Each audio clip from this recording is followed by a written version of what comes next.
Hello, and today in Lesson 8 we are going to talk about a very important topic, and that is model analysis.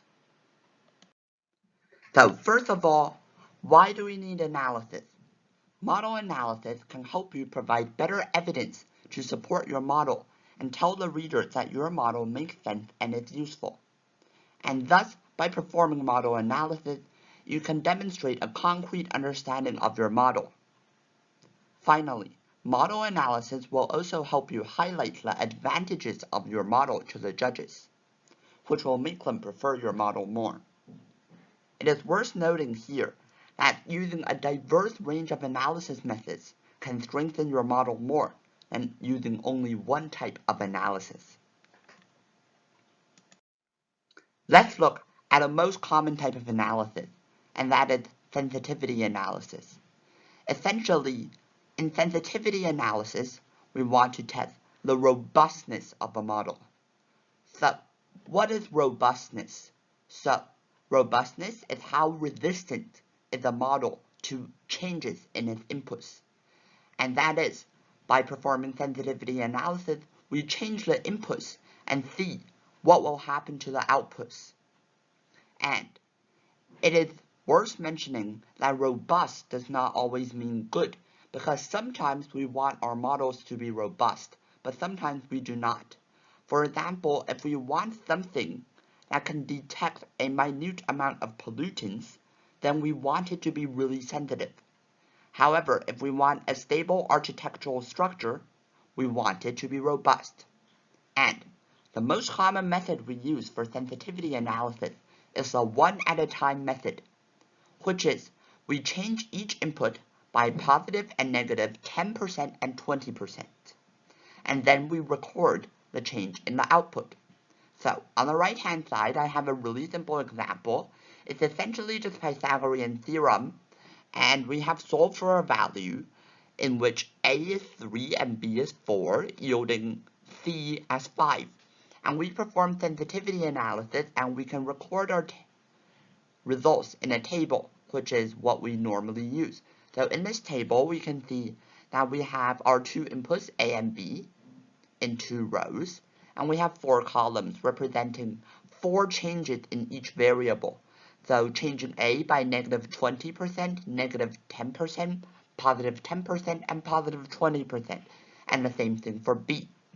And here we can see that in this table, this is a really simple table, I recorded the values of C after the changes in A and the changes in B, and also the percent changes, to see how sensitive is C to A and B.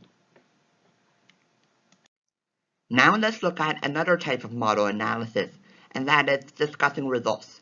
So when you discuss results, you want to explain why the results you have are reasonable and why they make sense.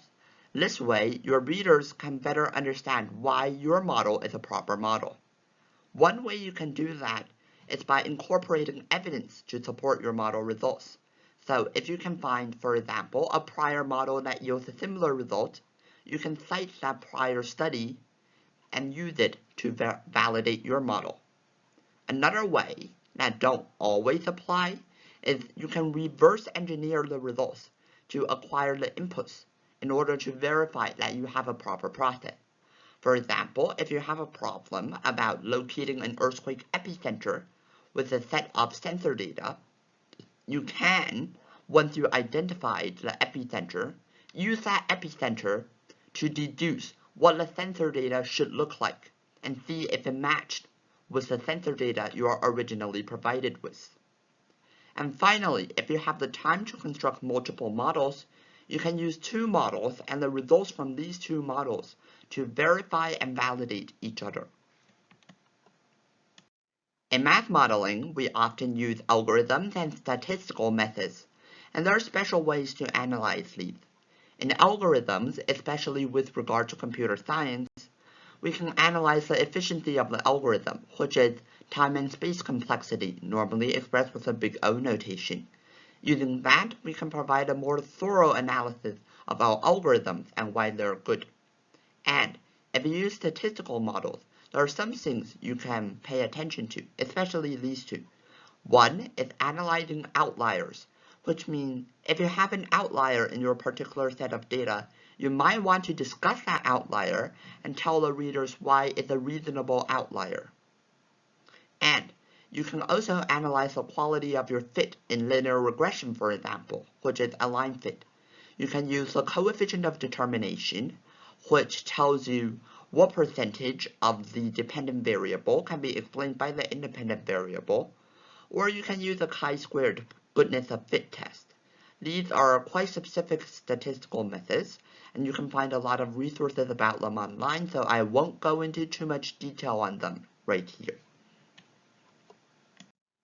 Finally, the final part of your solution paper normally ends with the strengths and weaknesses. It's, in a way, part of analysis. So, for strengths, you want to highlight what your model can do well.